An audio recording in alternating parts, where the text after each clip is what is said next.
Hello, everyone. Welcome. It's another fabulous Wednesday. That means it's 11 a.m. Central Time, and we are here talking retirement. And as you can see, I don't have Dave here. I do have Joel with us. Joel, welcome to our show today. Well, thank you, CR. It's great to be here.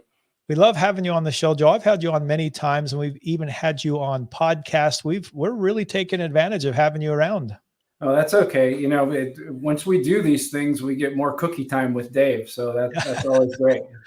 Yeah, that's his very favorite time. Back in Yeah, the I think day, so. when you go to these in-person meetings, they had that breakout sessions, and you'd have Right. those cookie times. And man, he just loves those. Yeah, that's Dave's favorite time. So Well, Joel, again, I appreciate you being here with us today, and I'd like to thank all those who are here with us live and those on replay. Thank you for joining us. As again, we're always here talking retirement. I think it's a topic that doesn't get a lot of time like it should. And Joel, why do you think that is? I think it's because our business, the financial planning, retirement planning business, has become more transactional than anything, rather than educational. And I believe that the education should be the foundation of what we do. And we've gotten away from that. And I think we need to do more of that. And I know that that's what Dave believes. And I certainly believe that as well. And as we talk in retirement, I've had a lot of conversations with people, and they say, "Why are you guys going into retirement? Why do you talk about retirement?" And we talk about different statistics that have come through, but some of those are saying that over 60% of Americans have less than $5,000 saved for retirement, and that breaks my heart when I think about this. It does. It's a tremendously sad situation, and it's our fault, really, because we don't have any of that education in school. Although I've seen some states now starting to pass legislation where they have to at least teach a finance class to students before they graduate, which I think is phenomenal. But as a country, we've done a really poor job educating our citizens on how money works and what retirement planning actually looks like. And our focus, obviously, here every Wednesday when we do the show is to talk about retirement and to answer questions that come in. And Joel, you were on a webinar yesterday with Dave as we talk about the changing world of retirement. It's one of our most popular webinars. It's 4 hours of deep dive. Tell me your favorite topic of that webinar specifically. Well, I'm personally, the favorite topic in that entire 4 hour process is the tax planning issues, because I think that's the foundation of any good retirement planning. And as we lay that out in that webinar, if you get the tax planning wrong, it's very hard to outinvest that problem. So especially if we're going to face rising tax rates into the future, like a lot of us believe. So the tax planning, that foundation, that tax roadmap, in my estimation, is my favorite part, because it's the foundational piece of retirement planning for the baby boomer generation. And Joel, I had a chance to be on and help a little bit with that webinar yesterday. And you asked a question I thought was pretty great. You were asking if Tiger Woods was going to be playing. That's the big question. Apparently he is, as long as his health status doesn't change. And so I'm excited. I don't know about anybody else, but I saw it show up on my Alexa this morning, and she said that, hey, Tiger Woods is playing. So like you said, hopefully it'll work out. We'll see at the end. Yeah, I'm sure the PGA is hoping that on Sunday afternoon he'll be in contention on the last 9 holes. Right? Yeah, wearing his famous red, right? Famous red shirt, right? Well, Joe, let's get into it. So again, I've been taking a lot of the questions that came in during that webinar, and so I curated and put them together so I could ask these questions to you. A lot of questions we didn't get to, a lot of questions we did get to, but I want to bring these up, and I want to encourage those who are with us live. If you have questions, especially in the retirement area, please go ahead and put that in the questions comment, and we'll do our best to squeeze those in as we start to ask these questions. But let me pull up my very first one for you, Joel. This one came from Jennifer. And Jennifer asked during the webinar, what are the best online retirement tools that you like? Oh, that's such a good question. And there's a caveat to that. We use 5 in our office. But the one thing that most people want to know is what tool can they use that would be great. And, I know there's people out there like Dr. Lawrence Kotlikoff, Boston University. He's got one. The name slips my mind right now, but if you just Google him, he's got a software plan that is very good, and I know it's highly rated.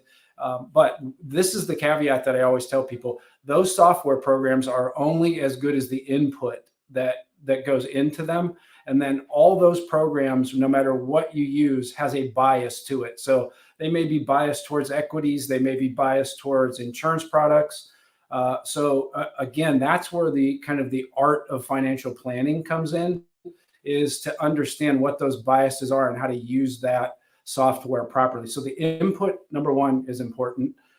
We use 5, like I said. We use, and I'll list them all: Income Solver, Holistiplan, Social Security Solver, Wealthy and Wise, and then one more. Of course, I can't remember it. It's a senior moment, but I'll think of it as we go on. But we use all those and package those all together in order to come up with the actual plan that we, eMoney, I'm sorry, that's the one, eMoney. And we use all of those to come up with the plan that we actually present to clients as we go forward. So it's a hard question to just say this is a great one, because input is key. And Joe, you talk a lot about it, especially as we talked about the webinars that you said, it's that first key component, making sure you have the plan right. And I talk a little bit about that because I feel like a lot of people are pursuing this on their own, saying, hey, I can do retirement, I can get through. There's a lot of stuff that we can do on our own, but there's a lot of things we can't do on our own. Yeah, that's a great point. We can Google all of this information out there. It's out there somewhere.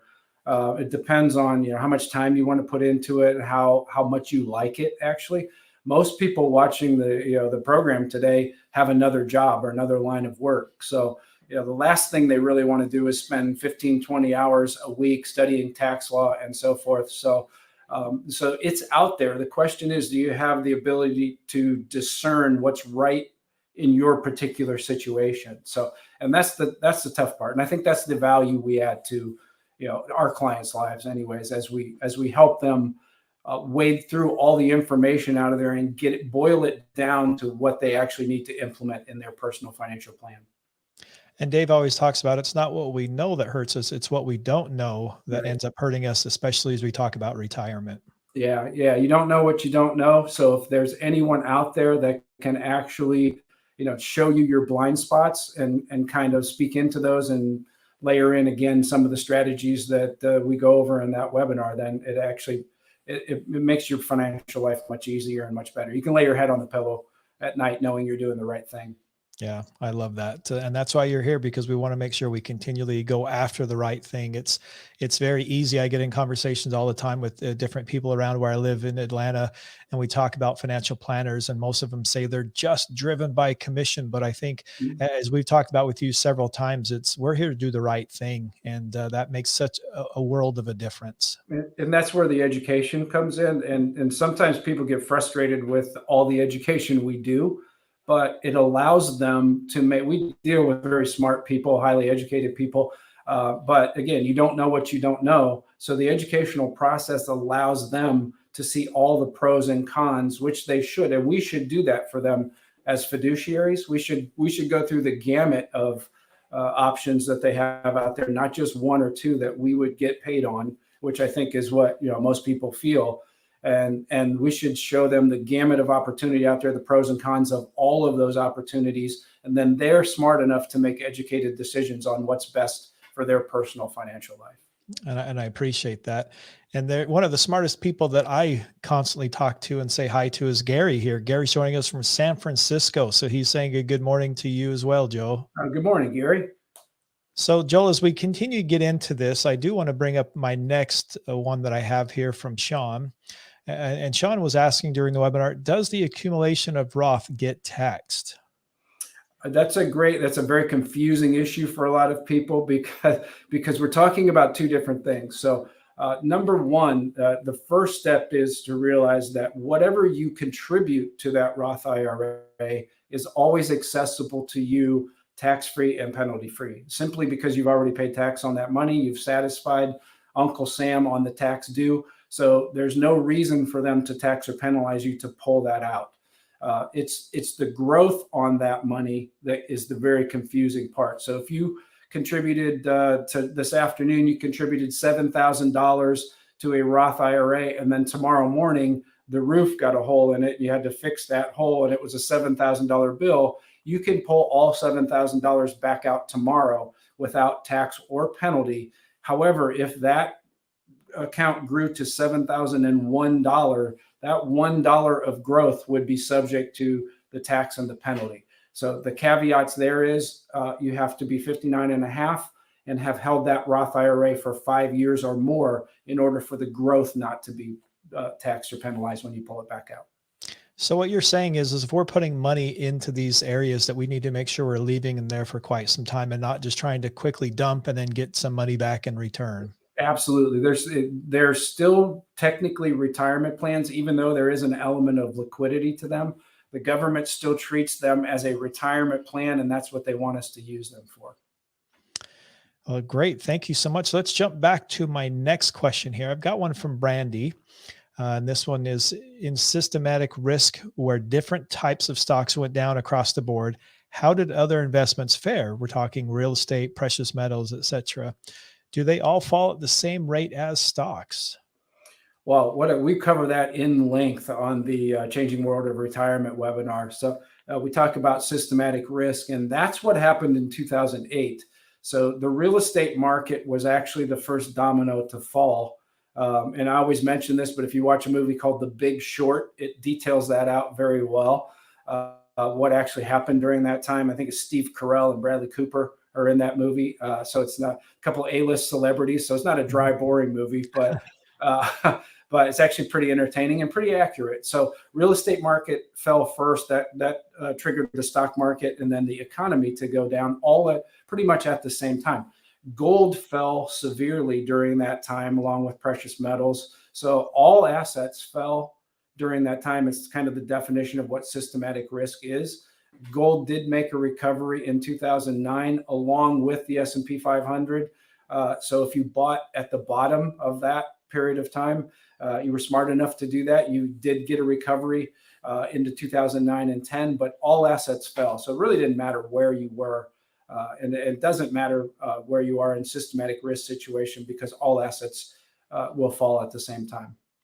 Joel, how do you explain what we're going through now? Because some people have said that what we have now is maybe similar to the 2007, 2008, but it's so different and we continually see it growing and growing. And some people say maybe there never is an end. Other people are saying it could end tomorrow. And I think it's such a different animal than we dealt with before. It is extremely different because the consumer is in a much better place. Their balance sheets are much stronger than they were in 2008. So they're not as exposed or at risk to the volatility that's happening in the market right now. And that's a normal thing. We shouldn't be worried about that. The price of admission to the S&P 500 for 100 years has been, has averaged 10% rate of return, including dividends. The price of admission for that is the volatility that we see now. So you have to be able to stomach those ups and downs in order to get a long-term 10% rate of return. So I think we're in a much better place right now. Obviously the war with Russia and Ukraine, big problem that people see that could, create a problem in the market going forward, along with inflation. However, I think good, strong American companies are right now positioning themselves in order to grow on the other side of all this. So when you think about investing, we're not buying the stock market. We're not playing the stock market.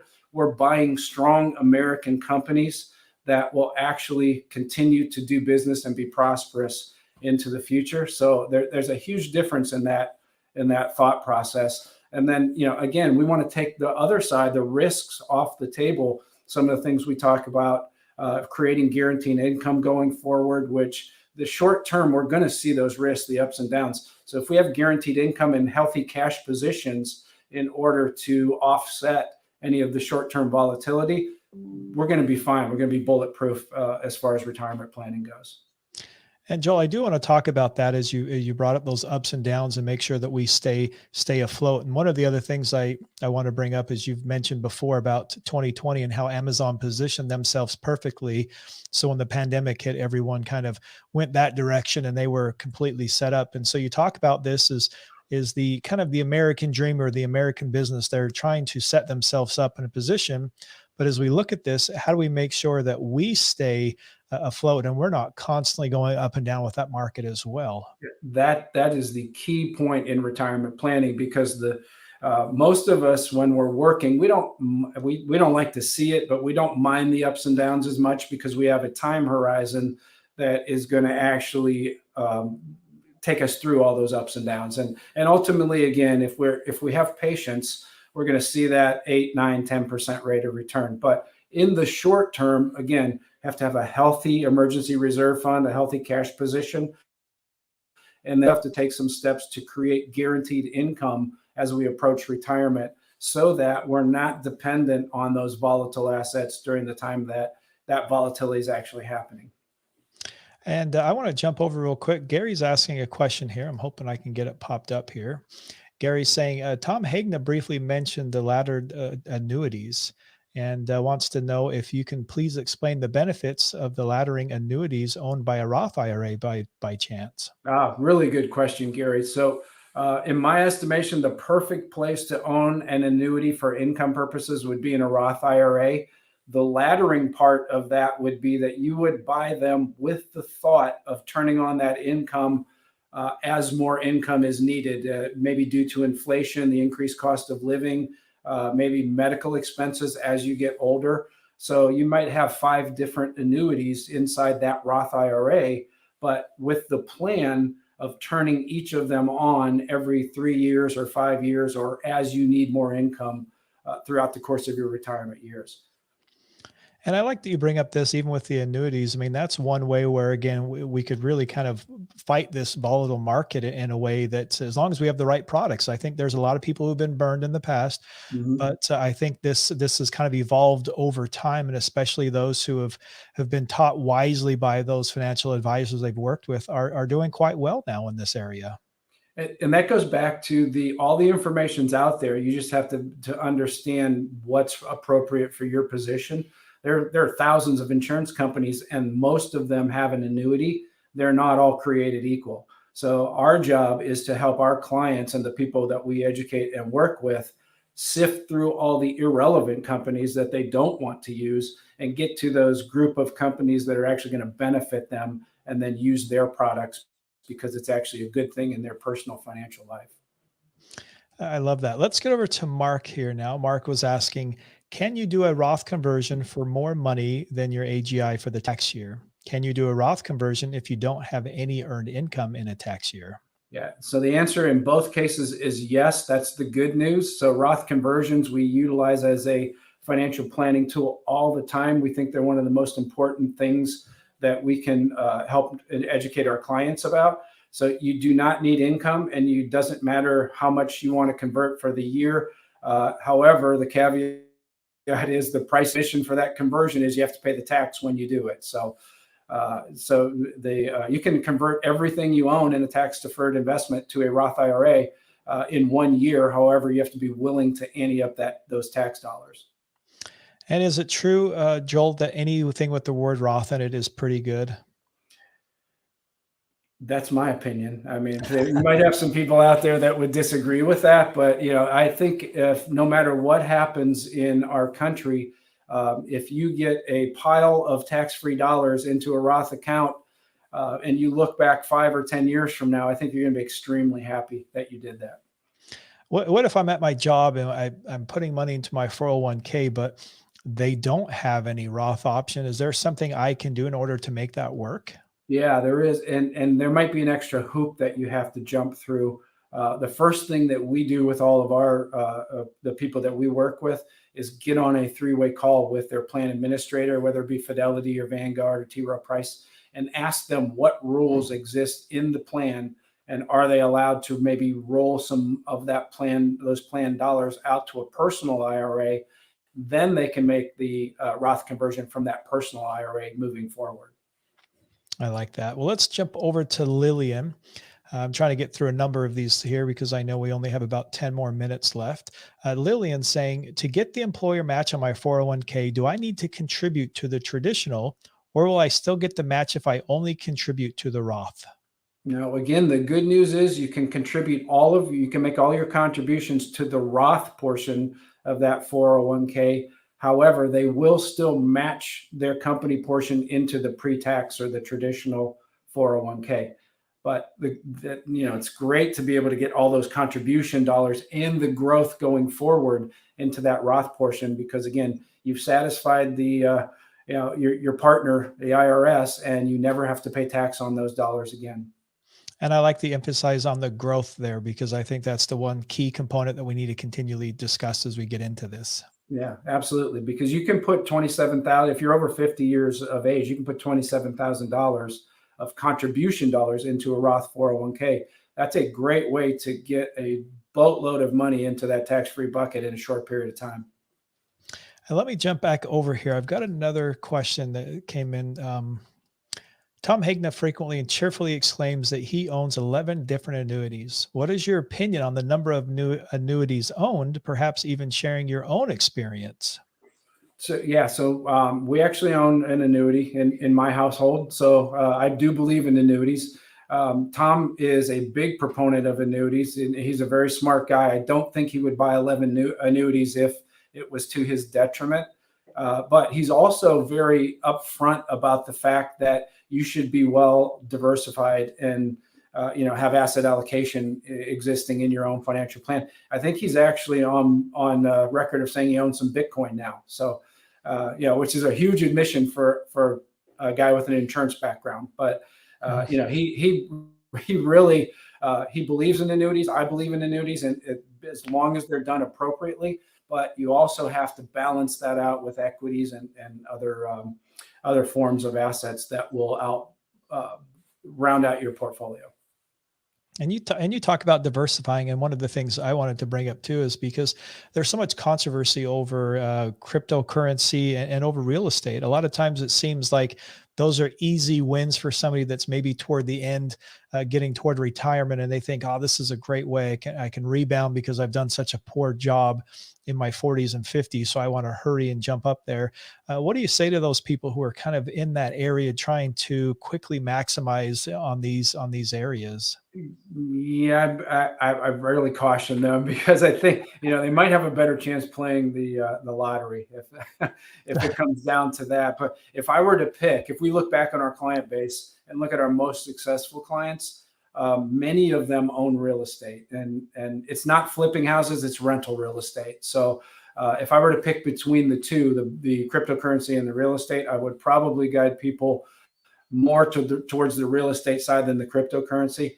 And it may be because I don't fully understand it.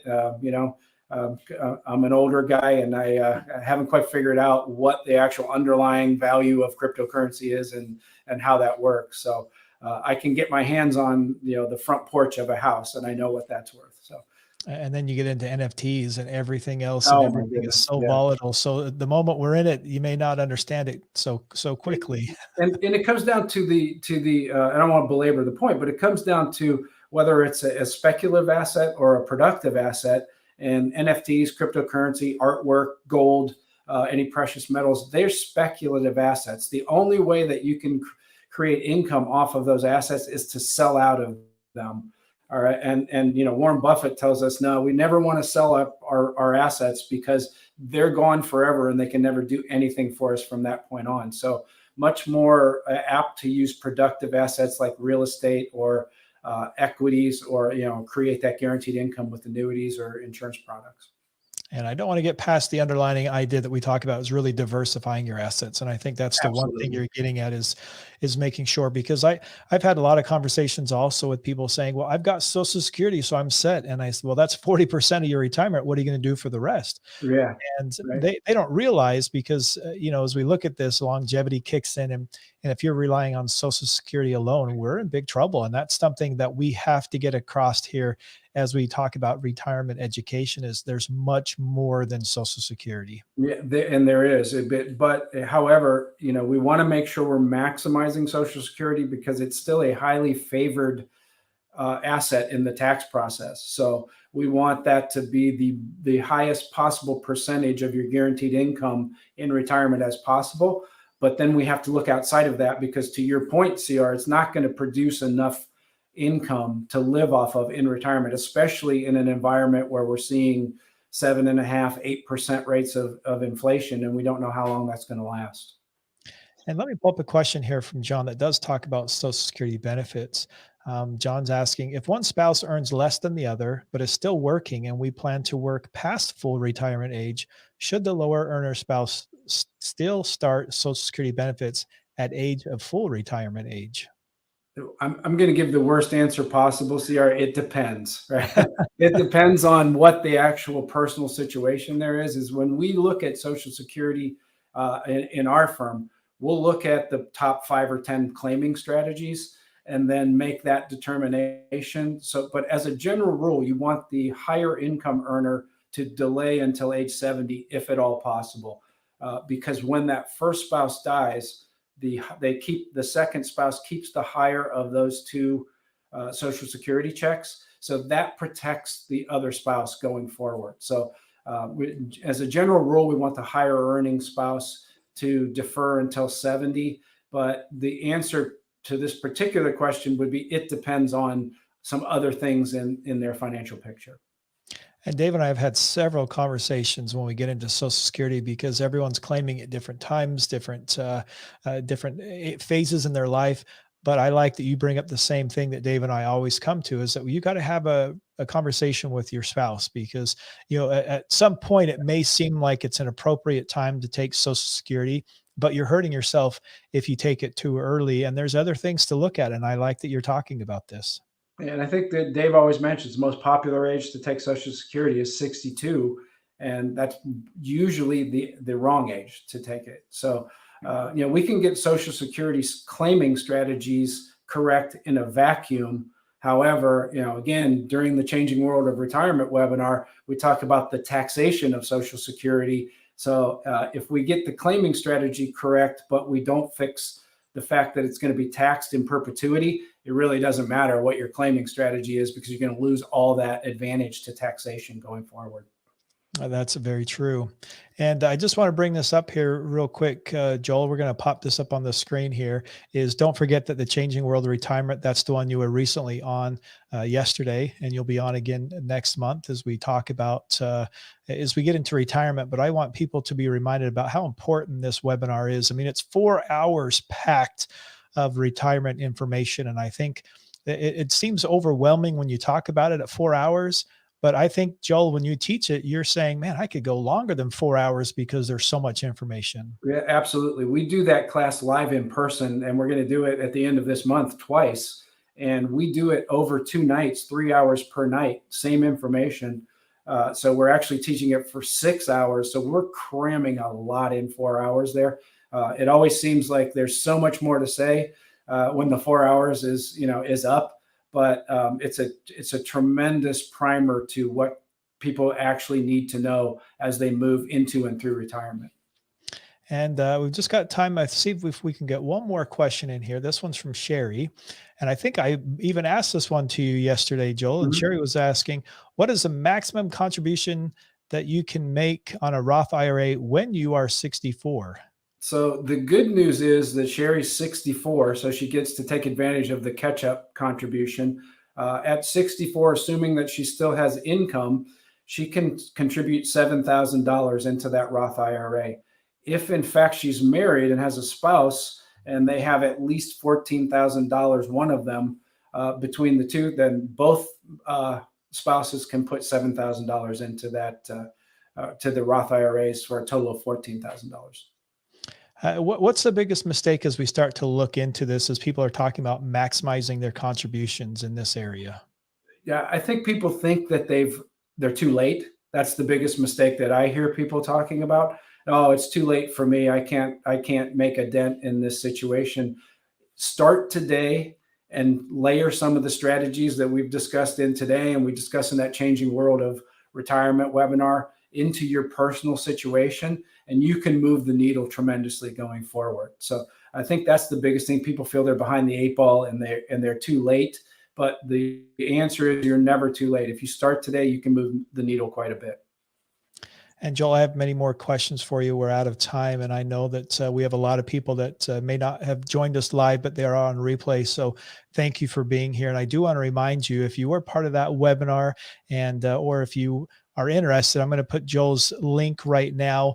This will get you an opportunity to meet with Joel and his team. And Joel, if you can just talk about what this waived fee consultation is that you offer for those that were on the webinar and those that may be part of this series, what you do and how you can help them.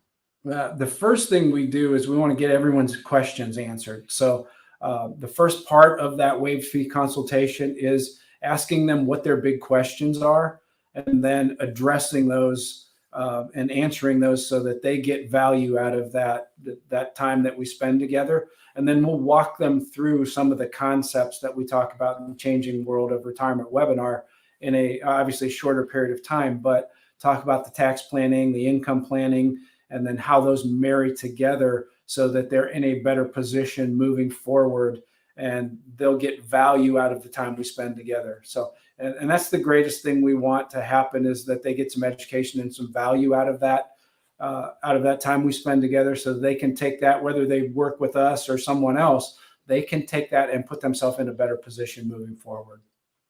And I really appreciate that, because as I talk to a lot of people, they say, well, how do I move forward? How do I make the best decisions in retirement? And my response always is get with a financial planner that can align with you and help you, because your retirement and my retirement and their retirement are all different. And Yeah. we've got to be able to make sure we get with somebody that can help at least get us on course. If nothing else, at least have that conversation with you to say, hey, I want to head in the right direction. I just need a push to get me there. Yeah, exactly. And I think I would add to that, get to someone who is familiar with retirement income distribution planning, because that's where the baby boomer generation is heading. And it's something that hasn't been talked about a lot up to this point. And it's absolutely crucial, because we're living 30, 35, 40 years in retirement, which is, another working lifetime. So our money cannot go away before we do. Yeah. That's a problem, right? Yeah, So, exactly. we Well, don't thank want you again. Yeah, thank you again, Joel, for being here. And I want to thank those again who have been with us live. And if you are on replay and you do have other questions besides the link there, you can always find us at retirementriskadvisors.com and get all the information there. And you can even see the upcoming webinars that we have. And again, Joel is part of our Changing World of Retirement. He's on our podcast. You can catch him there. And you can also check out his page as well. So if you click on the advisors page, you can see all the information about Joel there and connect with him if you need to, and go through their site. Joel, any final parting words before we head out today? Well, go Tiger Woods. I think that's my, I'm just hoping that he gives us a thrill on Sunday afternoon. Yeah, I totally agree. Well, thanks again, Joel, and we'll see you next time. Well, thank you, CR.